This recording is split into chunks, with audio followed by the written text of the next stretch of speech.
Listen, you can say what you want about Vasily Lomachenko. Call him overrated, call him a hype job. You can even believe that he ducked guys like Shakur Stevenson and Gervonta Davis. But what you can't do is say that he's not one of the most entertaining fighters to ever grace the sport of boxing, because that he is. He's had many nicknames over the years, but one word that can best describe Loma is electric. That style that was basically a science experiment blueprinted out by his father was almost otherworldly at times.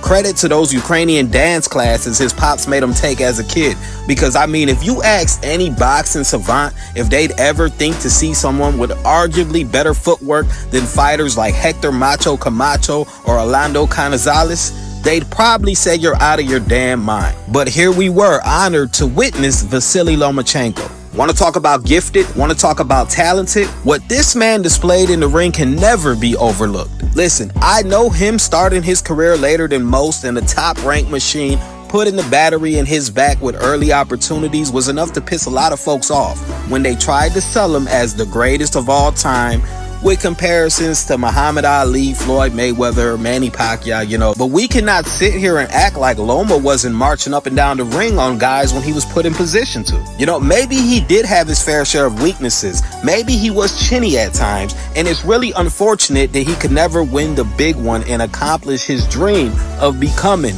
undisputed. But as crazy as this may sound, whatever failures Loma did have could actually work out for him in the long run. For the simple fact that 10 years from now, you can bet your ass no one's gonna forget about the one we call the Matrix. Of course, everyone's bread and butter is the accolades and the money that can be made, but Loma not only being a living legend in his country of Ukraine, but also a war hero with an amateur record of 396 wins, 1 loss, and a professional record of 18-3, I can humbly say that this retirement is well deserved. He did the right thing. And I'm not surprised by it at all, man, because I said it last year when he declined to fight with Gervonta. Loma seemed as if he was contemplating retirement, and here we are a year later. Which brings me to something that many might not be noticing, and what could be perceived as an omen if my hunch is correct. A lot of folks view Loma as the quickest to do a lot of things, and it makes sense why he's the first to retire out of all of his peers, being that he's a lot older than him.